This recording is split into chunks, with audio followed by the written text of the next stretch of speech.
Hello friends, welcome to iExamB. In this series, we are covering important MCQs of financial and general awareness, which is going to be helpful for your RRB Scale 1, Scale 2 and Scale 3. Okay, so let's get started. This is your first MCQ. Recently, RBI has transferred around 99,000 crore rupees to Government of India. हमको ये बताना है कि ये कौन से act के तहत आरबीआई एक्ट के तहत हुआ है, लेकिन सेक्शन हमको आइडेंटिफाई करना है as per which section RBI is mandated to transfer this their surplus to government of India. Okay, the answer to of this question is section 47. ठीक है, section 47 is related with transferring of surplus to government of India. ठीक है, बाकी section भी important है, वो भी देख लेते हैं. सेक्शन 8 आपका डील करता है गवर्निंग काउंसिल ऑफ आरबीआई. ठीक है, यह है governing council of RBI. Section 19 deal करता है the businesses which RBI should not transact in. ठीक है, आरबीआई किसी मतलब लैंड प्रॉपर्टीज में इन्वेस्ट नहीं कर सकता है. ठीक है, बैंकों के शेयर्स में इन्वेस्ट नहीं करता है. बेसिकली आरबीआई में कौन से बिजनेस करने चाहिए, कौन से नहीं करने चाहिए, वो सेक्शन 19 बताएगा, है ना. फिर सेक्शन 22 जो है वो सोल अथॉरिटी देता है आरबीआई को टू इशू बैंक नोट्स. ठीक है, sole authority to issue bank notes. ठीक है, सेक्शन 48 जो है आपका वो बताता है RBI is exempted from all kind of taxes. ठीक है, आरबीआई डोंट नीड टू पे टैक्सेस ऑन देयर इनकम. ये आपका सेक्शन 48 है. ठीक है, तो ये जो न्यूज़ है, जो रिसेंटली आरबीआई ने अराउंड 1 लाख करोड़ जो गवर्नमेंट ऑफ इंडिया को ट्रांसफर किए, ये बहुत ज़्यादा न्यूज़ में है. तो आरबीआई के फाइनेंशियल अवेयरनेस में, सॉरी आरआरबी के फाइनेंशियल अवेयरनेस में ये क्वेश्चन आ सकता है कि कौन से सेक्शन के थ्रू ये आरबीआई एक्ट के कौन से सेक्शन के थ्रू आरबीआई ने ये पैसा गवर्नमेंट को ट्रांसफर किया. ठीक है, तो आपको याद रखना है ये सेक्शन है section 47. Next, CRILC is an important entity which helps RBI to monitor substandard lending. What does R stand for? ठीक है, what does R stand for in CRILC? So R stands for repository. CRILC basically क्या है, आपका central repository है. Central repository information, central repository information of large credit. ठीक है, basically जो urban cooperative banks है या फिर अर्बन कोऑपरेटिव बैंक्स है या फिर शेड्यूल कमर्शियल बैंक्स जो है, ये जो भी बड़ी लेंडिंग करते हैं 5 करोड़ से ऊपर की. ठीक है, 5 करोड़ से ऊपर, तो ये सभी लोन के जो इंफॉर्मेशन है, लोन की इंफॉर्मेशन वो क्रिलिक में देनी पड़ती है बैंकों को. ठीक है, तो आरबीआई, ये सेंट्रल रिपोजिटरी हो गया, फिर सेंट्रल इंफॉर्मेशन डेटाबेस हो गया. तो यहाँ से आरबीआई जो बड़े लोन है वो मॉनिटर करती है. तो ये हेल्प करता है बैंकिंग रेगुलेशन और सुपरविजन में. ठीक है, तो ये लॉन्ग फॉर्म आपको याद होना चाहिए, और ये किस लिए ऑर्गेनाइजेशन है, ये डिपार्टमेंट किस लिए, वो भी आपको पता होना चाहिए. तो क्रिलिक अभी न्यूज में था क्योंकि आरबीआई ने रिसेंटली 14 बैंकों को पेनल्टी दी है ना. 14 शेड्यूल कमर्शियल बैंकों को आरबीआई ने पेनल्टी पेनल्टी लगाई है अराउंड 6 करोड़ की. तो उसके थ्रू ये जो क्रिलिक है ये न्यूज में था, तो ये इंपॉर्टेंट हो जाता है, ये आपने नोट करना है. ठीक है, recently Reserve Bank of India has announced term liquidity package to support health care sector. Identify the financial allocation under this package. तो ये पैकेज कितने करोड़ का है वो हमको आइडेंटिफाई करना है. तो ये पैकेज था 50,000 करोड़ का, है ना. रिसेंटली आरबीआई ने 50,000 करोड़ का पैकेज अनाउंस किया है to support health care sector to deal with the pandemic. ठीक है, सो नेक्स्ट क्वेश्चन है NGFS. NGFS was in news which was launched in Paris One Planet Summit. Identify the G. ये G किस लिए stand करता है वो हमें आइडेंटिफाई करना है. जी स्टैंड्स फॉर ग्रीनिंग. ठीक है, ये एनजीएफएस क्या है, ये नेटवर्क है, network for grinning financial system. Network for grinning financial system. ठीक है, तो रिसेंटली क्या हुआ है, ये एक नेटवर्क है सभी सेंट्रल बैंक्स के. Across the world. ठीक है, तो इन्होंने एक इनिशिएटिव ये लिया है कि जो भी ग्रीन प्रोजेक्ट्स कंट्री में चल रहा है उनको इनको वो सेंट्रल बैंक एनकरेज करेगी, है ना, उनका वो फाइनेंस इंश्योर हो, वो सभी अरेंजमेंट्स सेंट्रल बैंक्स करेंगी। ठीक है, तो इससे क्या होगा, सस्टेनेबल डेवलपमेंट इनिशिएटिव है ये। तो इससे जो भी कंपनीज, जो भी इंडिविजुअल्स ग्रीन प्रोजेक्ट्स या सस्टेनेबल डेवलपमेंट के प्रोजेक्ट्स उठा रहे हैं, एग्जीक्यूट कर रहे हैं, उनको फाइनेंशियल मैटर्स में कोई प्रॉब्लम ना हो, ये इतना इंश्योर करना है through this network for grinning the financial system. ठीक है, तो ये अभी न्यूज़ में था और रिसेंटली आरबीआई ने इसमें पार्टिसिपेट किया है ना, तो ये न्यूज़ में था, तो ये हमको पता होना चाहिए। ठीक है, तो नेक्स्ट क्वेश्चन है, many initiatives have been taken to fight pandemic. TLTRO मतलब targeted long term lending repo operation. ठीक है, is one such initiative, identify under which policy category does it fit. तो एक होता है इंडिया में फिजल पॉलिसी, मॉनेटरी पॉलिसी, फिर supervisory policy होती है। ठीक है, तो ये जो इनिशिएटिव है टीएलटीआरओ का, वो कौन से इनिशिएटिव में फिट होता है, ये फिजल इनिशिएटिव है, मॉनेटरी है, या सुपरवाइजरी है, रेगुलेटरी है, कौन सा है। ठीक है, तो ये है आपका मॉनेटरी इनिशिएटिव। ठीक है, मॉनेटरी क्यों है, क्योंकि टीएलटीआरओ डील करता है फॉर दी टीएलटीआरओ डील करता है लिक्विडिटी से। ठीक है, और लिक्विडिटी मैनेजमेंट का काम किसका है, आरबीआई का। ठीक है, और आरबीआई जो पॉलिसी इनिशिएटिव लेती है उसको क्या बोलेंगे हम, मॉनेटरी। ठीक है, तो ये जो टीएलटीआरओ का जो इनिशिएटिव है वो आपके मॉनेटरी पॉलिसी में आएगा, है ना। जो जो गवर्नमेंट जो भी इनिशिएटिव्स लेती है to ensure economic growth and stability in the country, उसको हम फिजल पॉलिसी बोलते हैं, है ना। और आरबीआई जो भी इनिशिएटिव लेगा to ensure economic growth and fiscal stability, monetary stability in the country, उसको वो आता है आपकी मॉनेटरी पॉलिसी के अंडर। ठीक है, तो ये इंपॉर्टेंट कंसेप्चुअल क्वेश्चन है, स्टैटिक क्वेश्चन है, ये भी आपको पता होना चाहिए, इससे रिलेटेड क्वेश्चन एग्जाम में आ सकते हैं। Recently government has change the definition of MSME, identify the turnover limit for medium industries. ठीक है, मीडियम इंडस्ट्री का जो अपर लिमिट है, टर्नओवर लिमिट, वो है 250 करोड़। ठीक है, और ये पूरा चार्ट मैंने आपको यहाँ पे दिया है, तीन तरह की industry, micro small and medium. ठीक है, तो एक तो होता है इनके आइडेंटिफिकेशन के लिए, एक तो पैरामीटर है इनका इन्वेस्टमेंट, और दूसरा पैरामीटर है टर्नओवर। ठीक है, तो अभी इस क्वेश्चन में हमको टर्नओवर पूछा था मीडियम इंडस्ट्री का, जो कि है आपका 250 करोड़। ये पूरी फिगर्स आपको पता होनी चाहिए, ध्यान में रखने के लिए मैं बता देता हूँ, यहाँ पे जो है ये 10 टाइम्स बढ़ रहा है। ठीक है, फिर स्मॉल टू मीडियम आपका 5 टाइम्स बढ़ता है। ठीक है, यहाँ पे भी वैसा ही है, माइक्रो टू स्मॉल 10 टाइम्स बढ़ेगा टर्नओवर में भी, और स्मॉल टू मीडियम 5 टाइम्स बढ़ेगा। ठीक है, आगे बढ़ते हैं। Commodity exchange is being regulated by which of the following financial entity. ठीक है, ये कमोडिटी एक्सचेंज है, एक आपका शेयर एक्सचेंज होती है, आपके शेयर ट्रेडिंग होती है आपकी, कहाँ पे, बीएसई और एनएसी। ठीक है, और आपके कमोडिटी एक्सचेंज में क्या ट्रेड होता है, डेरिवेटिव्स, डेरिवेटिव का ट्रेडिंग होता है आपके कमोडिटी एक्सचेंज पे। ठीक है, और ये कौन रेगुलेट करता है, ये रेगुलेट करता है सेबी। ठीक है, इंपॉर्टेंट क्वेश्चन है ये, नाबार्ड में भी पूछा गया था। ठीक है, नाबार्ड ग्रेड ए 2019 में ये क्वेश्चन आ गया था। ठीक है, आगे बढ़ते हैं। Recently RBI has imposed penalty on 14 commercial banks, which of the following section of banking regulation act 1949 empowers RBI to impose penalty. ठीक है, ये जो 14 बैंकों को जो पेनल्टी लगाया है लगभग 6 करोड़ का, तो ये कौन से सेक्शन के तहत आरबीआई को अथॉरिटी दी गई है, आंसर है सेक्शन 47A। ठीक है, इसके पहले जो हमने देखा था वो आरबीआई एक्ट था। ठीक है, आरबीआई एक्ट, और उसका जो 47 है वो आरबीआई को मतलब आरबीआई को उसके तहत वो जो सरप्लस प्रॉफिट है उनका, ठीक है, वो गवर्नमेंट को ट्रांसफर करना है। और ये 47A जो है वो डील करता है आपके इम्पोजिंग पेनल्टी से।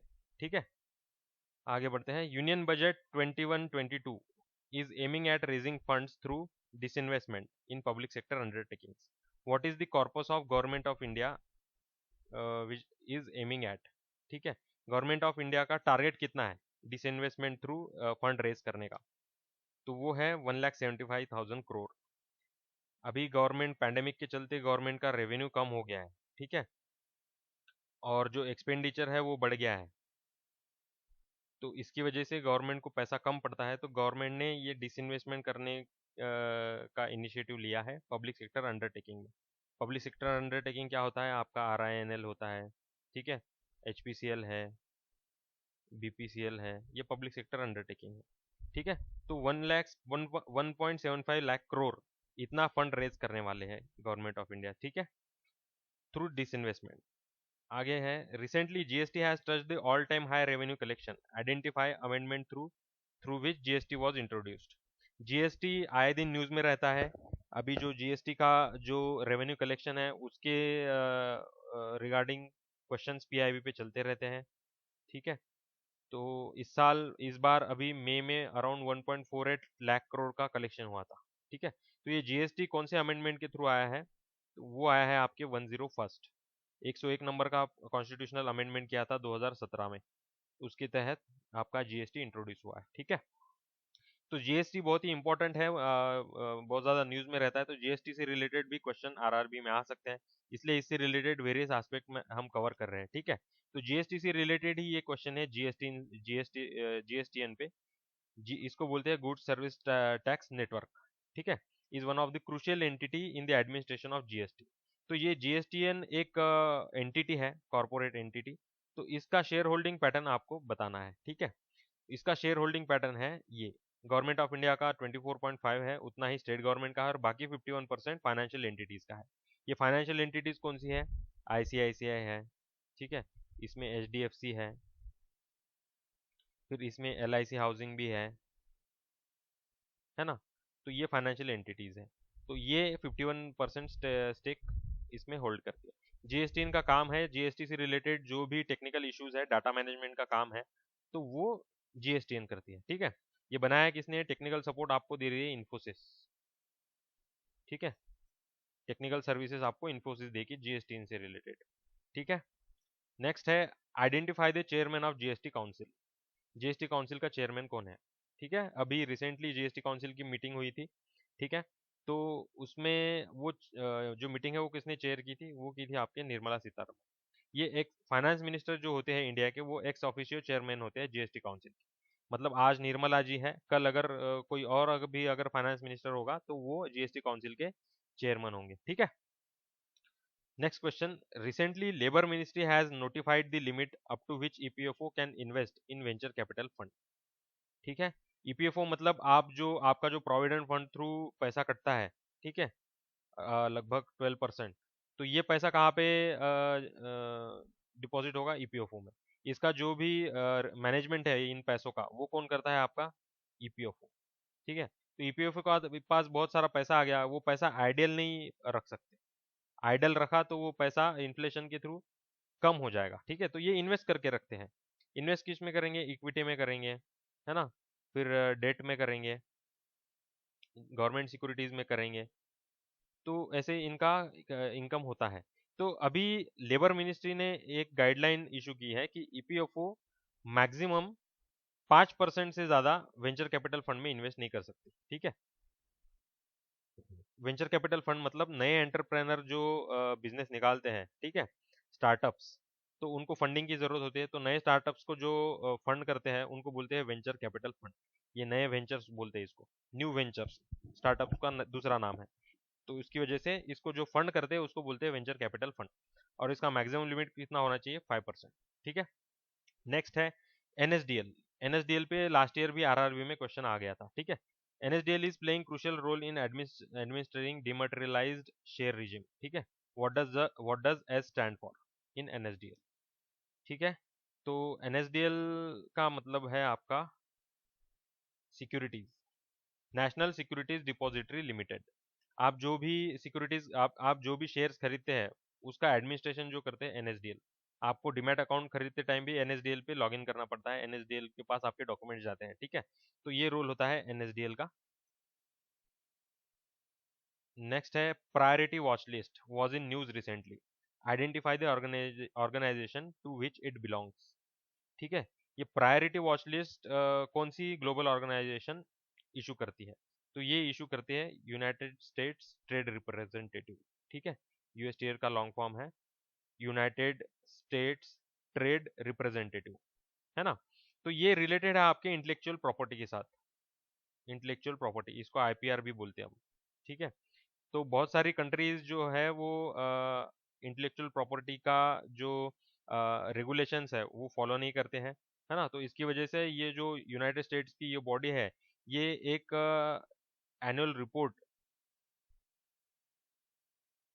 एनुअल स्पेशल रिपोर्ट 301 करके लॉन्च करते हैं। ठीक है, तो ये एनुअल स्पेशल रिपोर्ट 301 के तहत ये प्रायोरिटी वॉच लिस्ट एक बनाते हैं, जो कि कंट्रीज का लिस्ट है बेसिकली।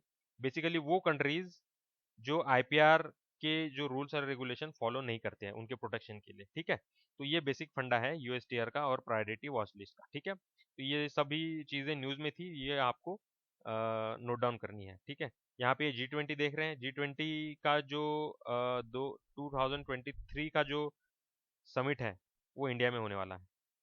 ठीक है, तो ये भी इंपॉर्टेंट करंट अफेयर है, ये आपको याद रखना है, नोट डाउन करना है, रिवाइज करना है। ठीक है, 2023 में इंडिया में होगा। ओके, तो यहाँ पे अभी नेक्स्ट क्वेश्चन है identify the financial entity which does not belong to the World Bank group.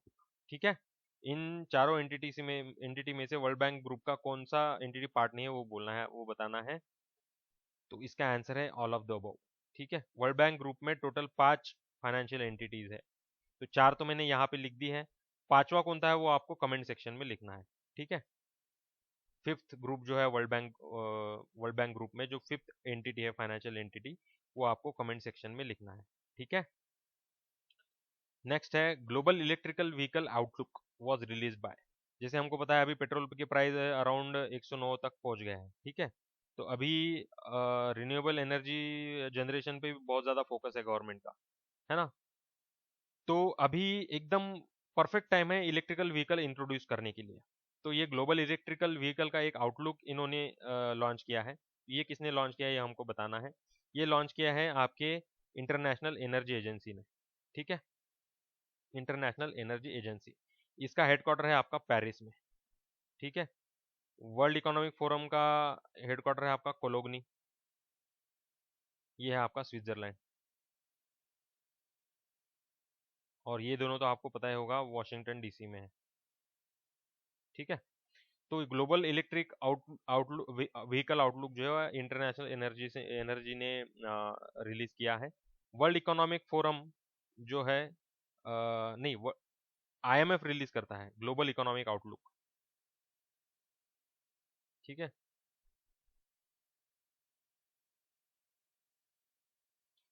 Next question है tribal cooperative marketing development federation. ठीक है, recently signed MOU with link fund, identify nodal ministry of TRIFED. ये link fund जो है वो European fund है, और ये पॉवर्टी एलिवेशन में ये लोग काम करते हैं। ठीक है, ये ऑर्गेनाइजेशन है और ये पॉवर्टी एलिवेशन में काम करते हैं। तो रिसेंटली ट्राइबल एरियाज में पॉवर्टी एलिवेशन के काम चलना है, तो वो नोडल मिनिस्ट्री है, नोडल एजेंसी है ट्राइफेड, उन्होंने एमओयू साइन किया है इस लिंक फंड के साथ। ठीक है, दोनों इंपॉर्टेंट है, दोनों चीज़ें इंपॉर्टेंट है। और ट्राइफेड का जो नोडल मिनिस्ट्री है वो आपका मिनिस्ट्री ऑफ ट्राइबल अफेयर्स। ठीक है, और ये यहाँ पे जो मिनिस्ट्री ऑफ कोऑपरेटिव है ये अभी रिसेंटली नई फॉर्म हुई है ना। फिलहाल तो ये अमित शाह के अंडर है। ठीक है, तो ये कोऑपरेटिव मिनिस्ट्री जो नई फॉर्म हुई है इस पे क्वेश्चन आ सकता है। ठीक है, identify the administrating organisation of rural infrastructure development fund. ठीक है, आरआईडीएफ बहुत ही इंपॉर्टेंट है, आरआरबी से रिलेटेड है ना। रूरल रूरल इंफ्रास्ट्रक्चर से रिलेटेड है और आरआरबी के लिए तो बहुत ही इंपॉर्टेंट। तो ये कौन एडमिनिस्टर करता है? ये करता है आपका नाबार्ड। ठीक है, नाबार्ड को रिसेंटली 40 साल पूरे हो गए हैं। रिसेंटली अपने हमारे एग्रीकल्चर मिनिस्ट्री ने 40th फाउंडेशन डे मनाया है इसका, नाबार्ड का। ठीक है, ये कब फॉर्म हुआ? ये हुआ आपका 1982 में। और आरआरबी का जो सुपरविजन है वो नाबार्ड ही करती है। ठीक है, रीजनल रूरल बैंक, जैसे शेड्यूल कमर्शियल बैंक्स का आपका कौन करता है? आरबीआई। कोऑपरेटिव बैंक का भी सुपरविजन कौन करता है? आरबीआई। वैसे रीजनल रूरल बैंक का सुपरविजन जो है वो नाबार्ड करती है। ठीक है, बहुत ही इंपॉर्टेंट ऑर्गेनाइजेशन है। और आरआरबी में इस पे क्वेश्चन आने के बहुत ज़्यादा चांसेस। ठीक है, तो यहाँ पे हमारे एमसीक्यूज ख़त्म हुए हैं। ये हम वीकली कवर कर रहे हैं। ये अभी मई फर्स्ट वीक का हमारा चल रहा है। मई फर्स्ट वीक हमने कवर किया है। आप आरआरबी मेंस में आपको अराउंड 6 महीने के करंट अफेयर कवर करने पड़ेंगे मेंस में। ठीक है, तो हम अप्रैल से ये कवर कर रहे हैं। 3 वीडियो ऑलरेडी हो चुके हैं और ये इस सीरीज का चौथा वीडियो है। ठीक है, ये आता है आपका एवरी मंडे 3 PM। ठीक है, एवरी मंडे 3 PM आएगा, तो ये आपको फॉलो करना है। This is going to help you in RRB mains. ठीक है, आपको अगर क्वेश्चन की क्वालिटी और कंटेंट पसंद आता है तो आप इस वीडियो को लाइक शेयर और सब्सक्राइब ज़रूर कीजिए। मैं ऐसा ही कंटेंट आपके लिए लाता रहूँगा। तो मिलते हैं नेक्स्ट वीडियो में, तब तक के लिए सेफ रहिए, स्वस्थ रहिए।